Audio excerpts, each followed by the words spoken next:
Class 10th की maths की class में आप सभी का स्वागत है बच्चों। और आज हम बनाएंगे प्रोजेक्ट किया गया है 30 नंबर के अंतर्गत। तो इसमें से जो है आपका 30 नंबर जो होंगे आपके मासिक परीक्षा और प्रोजेक्ट के लिए जो निर्धारित किए गए हैं, तो उसी के अंतर्गत आपको प्रोजेक्ट 3 बना करके आपको विद्यालय में जमा करने हैं। और इसी के अंतर्गत हम आज प्रोजेक्ट की चर्चा करेंगे और एक इम्पॉर्टेंट प्रोजेक्ट है जिसे आप बना सकते हैं। तो इस प्रोजेक्ट में आप इसका उद्देश्य सबसे पहले लिखिएगा। तो इस प्रोजेक्ट में हम चर्चा कर रहे हैं पाइथागोरस प्रमेय का सत्यापन करने की, जो कि गत्ते या चार्ट पर त्रिभुज एवं वर्ग बना करके आपको करना है। तो जब भी आप प्रोजेक्ट बनाइएगा उसकी एक अलग फाइल बनेगी और 3 प्रोजेक्ट आपके बनने हैं, आपको पता चल गया होगा। तो इसमें से ये प्रोजेक्ट आप चूज कर सकते हैं। उद्देश्य आप लिख लीजिएगा गत्ते पर त्रिभुज एवं वर्ग बनाकर इसकी सहायता से पाइथागोरस प्रमेय का सत्यापन। उद्देश्य हेडिंग डालिएगा, ये आप ब्लैक स्केच पेन से भी डाल सकते हैं। और इसके बाद जो है ये जो पूर्व अपेक्षित ज्ञान दिया है, तो इसमें सिर्फ आप ये फार्मूला लिख सकते हैं पाइथागोरस प्रमेय का कि समकोण त्रिभुज में कर्ण का वर्ग जो है अन्य दो भुजाओं के वर्ग के बराबर होता है। और साथ ही जो है कर्ण का वर्ग, इसके लिए फार्मूला जो ये दिया हुआ है बॉक्स में, कर्ण का स्क्वायर बराबर लंब का स्क्वायर प्लस आधार का स्क्वायर।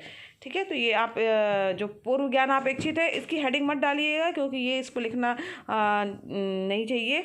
केवल आपको ये माना जा रहा है कि आपको ये सब चीज़ें पता है। तो इसमें देखिए आपको क्या क्या चीज़ें, आपको फार्मूले पते ही होंगे। a प्लस बी का होल स्क्वायर बराबर क्या होता है, A square plus B square plus 2ab। और त्रिभुज का क्षेत्रफल अगर हम बात करें समकोण त्रिभुज की, तो त्रिभुज का क्षेत्रफल बराबर होता है 1/2 आधार गुणे ऊंचाई। ठीक है, अगर हम वर्ग के क्षेत्रफल की बात करें तो वर्ग की चूंकि चारों वर्गाकार आकृति कैसी होती है बच्चों, जिसकी चारों भुजाएं और चारों कोण जो होते हैं वो बराबर, चारों भुजाएं बराबर होती हैं और चारों जो कोण होते हैं वो 90 अंश के होते हैं। ठीक है, तो इसका क्षेत्रफल अगर मान लीजिए जो वर्ग है उसकी एक भुजा अगर ए है, तो उसका क्षेत्रफल जो होगा वो ए का स्क्वायर होगा। यानी कि जो वर्ग का क्षेत्रफल होता है वो भुजा गुणे भुजा यानी भुजा का स्क्वायर होता है। तो यहाँ पर बच्चों आपको पूर्व अपेक्षित ज्ञान जो है वो लिखना नहीं है, ये फार्मूले हैं। तो इस फार्मूलों को आपको याद होना चाहिए। सब उद्देश्य के बाद आप सीधे जो है लिखेंगे क्या, आवश्यक सामग्री। तो यहाँ पर जो है आपको आवश्यक सामग्री क्या क्या चाहिए उसके लिए आप लिख लीजिएगा हेडिंग डालते हुए। तो यहाँ पर जो आपको ये प्रोजेक्ट बनाना है उसके लिए आपको चाहिए एक ड्राइंग शीट चाहिए है, पीले तथा नीले रंग के जो ग्लेज्ड पेपर आते हैं वो आप ले लीजिएगा, कार्डबोर्ड ले लीजिएगा, ज्यामिति बॉक्स होगा आपका जो कि आपको कंपॉक्स समझ लीजिए, उसमें वो सब चीज़ें होती है, पेंसिल रबड़ कैंची ये सब की भी ज़रूरत होगी और गोंद की भी ज़रूरत होगी। तो ये यहाँ पर आवश्यक सामग्री आप हेडिंग डाल के लिखिएगा। हेडिंग आपको ब्लैक स्केच पेन से डालनी है। अब चलते हैं कार्यविधि की ओर कि इसको किस तरीके से हमें बनाना है। तो कार्यविधि में आप सबसे पहले क्या करेंगे, एक ड्राइंग शीट लेकर के उस पर एक समकोण आपको बनाना है त्रिभुज ABC, जिसमें कि कोण सी जो है वो क्या है आपका समकोण है। समकोण से तात्पर्य है बच्चों कितने डिग्री का कोण समकोण कहलाता है, 90 अंश का कोण जो होता है वो समकोण कहलाता है। तो यहाँ पर 90 डिग्री का कोण बनाते हुए ये त्रिभुज आपको बना लेना है ABC। ठीक है, यहाँ पर C जो है वो क्या है आपका समकोण है, ड्राइंग शीट पर लेकर के आपको बनाना है। जिसमें जो ये बड़ी वाली भुजा है, ये भुजा आपकी AB भुजा, ये क्या कहलाएगी का कर्ण कहलाएगी, जिसको हमने मान लिया C इकाई है।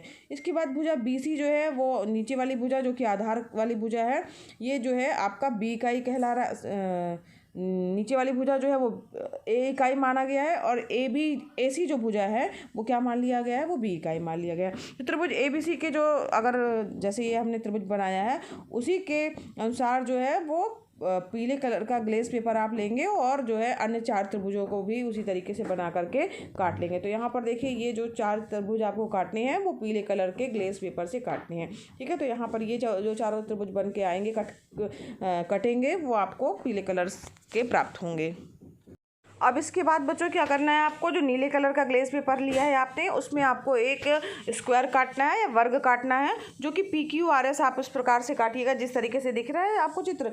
तो एक ये वर्ग काटना है, इस तरीके से काटना है जिसकी जो भुजा की लंबाई है वो क्या है C हो। ठीक है, यानी जो इसकी जो हम लोगों ने चित्र बनाया था उसमें जो कर्ण था उसी की लंबाई लेकर के जो है, जिसकी लंबाई C थी उसी इकाई का लेकर के जो है हमें क्या काटना है, एक वर्गाकार आकृति काटनी है जिसका नाम जैसे ये चित्र में दिखाया गया है PQRS, ये आपको देना है।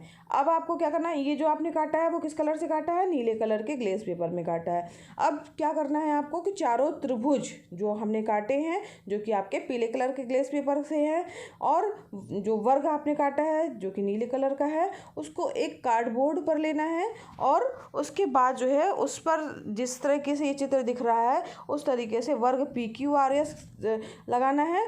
और इसके अलावा जो है जो साइड में है, ये यहाँ पे आप साइड में देख रहे हैं, ये जो त्रिभुज से दिख रहे हैं, तो ये आपके चारों त्रिभुज जो है वो पीले कलर के ग्लेस पेपर वाले आपको चिपकाने हैं। ठीक है, तो यहाँ पर देखिए दिखाई दे रहा होगा आपको पीले कलर के ग्लेस पेपर के जो त्रिभुज आपने काटे थे वो उनको इस तरीके से कार्डबोर्ड पे चिपकाना है। और जो आपने वर्ग काटा था, वर्गाकार आकृति काटी थी PQRS, वो उसको इस तरीके से जो है दिखाए अनुसार, चित्रानुसार जो है आपको अपने जो कार्डबोर्ड है उस पर जो है चिपका देना है। तो यहाँ पर देखिए जो हमारी ये लंबाई है C, ये देखिए ये यहाँ पर ये चारों लंबाइयाँ जो हैं, जो भुजा आ रही है वर्ग की वो सारी C होगी। ठीक है, और यहाँ पर जो है ये A है तो यहाँ पर दूसरी तरफ B आएगा, यहाँ पर A है तो ये B आएगा, यहाँ पर A है तो यहाँ B आएगा, और दूसरी नीचे की साइड में भी जो है एक तरफ की एक भुजा में A आएगा और उसी से जुड़ी हुई भुजा में B आएगा। तो इस प्रकार से जो है चित्र आपको चिपका लेना है। इसके बाद बच्चों आप अपनी फेयर कॉपी में जो ये आप प्रोजेक्ट बना रहे हैं उस पे अगला जो हेडिंग डालेंगे वो है आपका प्रेक्षण। तो यहाँ पर आपको पता है कि त्रिभुज, अगर मान लीजिए हमारा त्रिभुज है तो त्रिभुज ABC का क्षेत्रफल बराबर क्या होता है, 1/2 आधार गुणे ऊंचाई, यानी 1/2 A/B वर्ग इकाई हो जाएगा। ठीक है, अब इसके बाद हम अगर बात करें वर्ग की PQRS की, तो उसका क्षेत्रफल क्या हो जाएगा, चूँकि उसकी भुजा क्या है, प्रत्येक जो है वर्ग की चारों भुजाएं जो है इसकी C है, तो इसका क्षेत्रफल हो जाएगा C × C, यानी C का स्क्वायर, यानी C² वर्ग इकाई।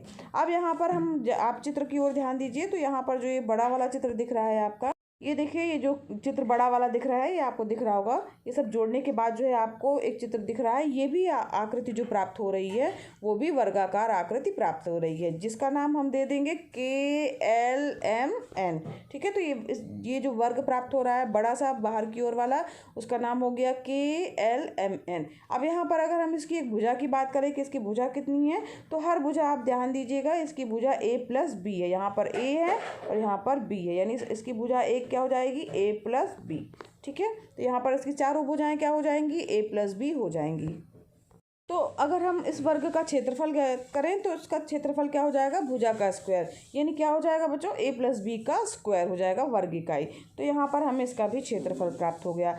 अब यहाँ पर वर्ग KLMN का अगर हम क्षेत्रफल देखा जाए बच्चों तो होगा क्या वास्तव में, जो आपका यहाँ चित्र की ओर ध्यान दीजिए, तो हम ये बात करें इस पूरे जो है ये बड़े वाले वर्ग की कि इसका क्षेत्रफल कितना होगा, तो जब इसकी बात करेंगे अगर हम कि इसका क्षेत्रफल कितना होगा, तो इसके क्षेत्रफल में ये जो अंदर का जो वर्गाकार आकृति है इसका क्षेत्रफल प्लस ये चारों बाहर की ओर जो त्रिभुज है इनके क्षेत्रफल को जोड़ दिया जाए तो हमारे पास जो ये बड़ा वाला वर्ग प्राप्त हो रहा है जिसकी एक भुजा A+B है उसके क्षेत्रफल के बराबर होगा। चित्र देख के समझ में आ रहा बच्चों, हमको कुछ नहीं करना, केवल इसी के फार्मूले को जो है अप्लाई करना है।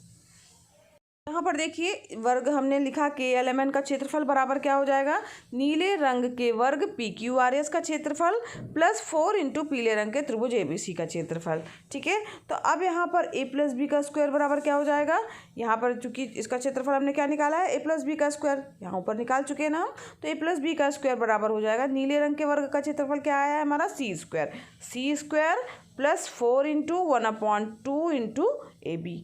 ठीक है, तो यहाँ पर जो है जो ये क्षेत्रफल आया है उसका फार्मूला हमने लिखा, 2 से कट जाएगा, 2 × 1 = 2, 2 × 2 = 4 हो गया। और यहाँ पर A+B का होल स्क्वायर बराबर, चूँकि हमें पता है क्या होता है बच्चों, A² + B² + 2AB। तो यहाँ पर हमने इस फार्मूले से इसको तोड़ दिया है और यहाँ पर जो है 2AB दोनों तरफ है तो ये आपका कैंसिल हो जाएगा, बचेगा क्या आपका A² + B² = C²। ठीक है, A² + B² = C², यानी ये हमें प्राप्त हुआ। अब यहाँ पर आप गौर करेंगे कि C² क्या है, वो है आपका कर्ण का वर्ग। ठीक है, और A² और B² क्या है, ये उसकी 2 भुजाएं हैं, तो यानी कर्ण का वर्ग जो है अन्य 2 भुजाओं के वर्गों के योगफल के बराबर आ रहा है। इससे निष्कर्ष आप हेडिंग अगली डालिएगा, निष्कर्ष तो यहाँ पर आ जाएगा आपका, उपरोक्त से स्पष्ट है कि कर्ण का वर्ग बराबर अन्य 2 भुजाओं के वर्गों का योगफल, और यही आपकी क्या है पाइथागोरस प्रमेय है। तो इस तरीके से ये पाइथागोरस प्रमेय को सत्यापित कर रहा है। तो आपको ये अपना प्रोजेक्ट बना लेना है, तैयार कर लेना है। इस प्रोजेक्ट को आप बना सकते हैं, जिसके लिए आपके नंबर जो हैं अलग से निर्धारित किए गए हैं। ये बहुत ही आसान प्रोजेक्ट है, समझ में आ गया होगा बच्चों आप लोगों को। तो आप अपनी ये प्रोजेक्ट की फाइल में कंप्लीट कर सकते हैं। तो बच्चों अगर पढ़ाना पसंद आ रहा हो तो वीडियो को लाइक कीजिएगा, और चैनल पर नए हैं तो चैनल को सब्सक्राइब कीजिएगा। बच्चों ये वीडियो क्लासेस एकदम फ्री हैं, तो आप भी इसका लाभ लीजिए और अपने फ्रेंड्स को भी शेयर कीजिए। और बच्चों बेल आइकन दबाना मत भूलिएगा, नहीं तो नई वीडियो का नोटिफिकेशन आपको सबसे पहले नहीं मिलेगा। धन्यवाद बच्चों, मिलते हैं एक नेक्स्ट वीडियो क्लास में, जिसमें हम एक नए प्रोजेक्ट के बारे में चर्चा करेंगे।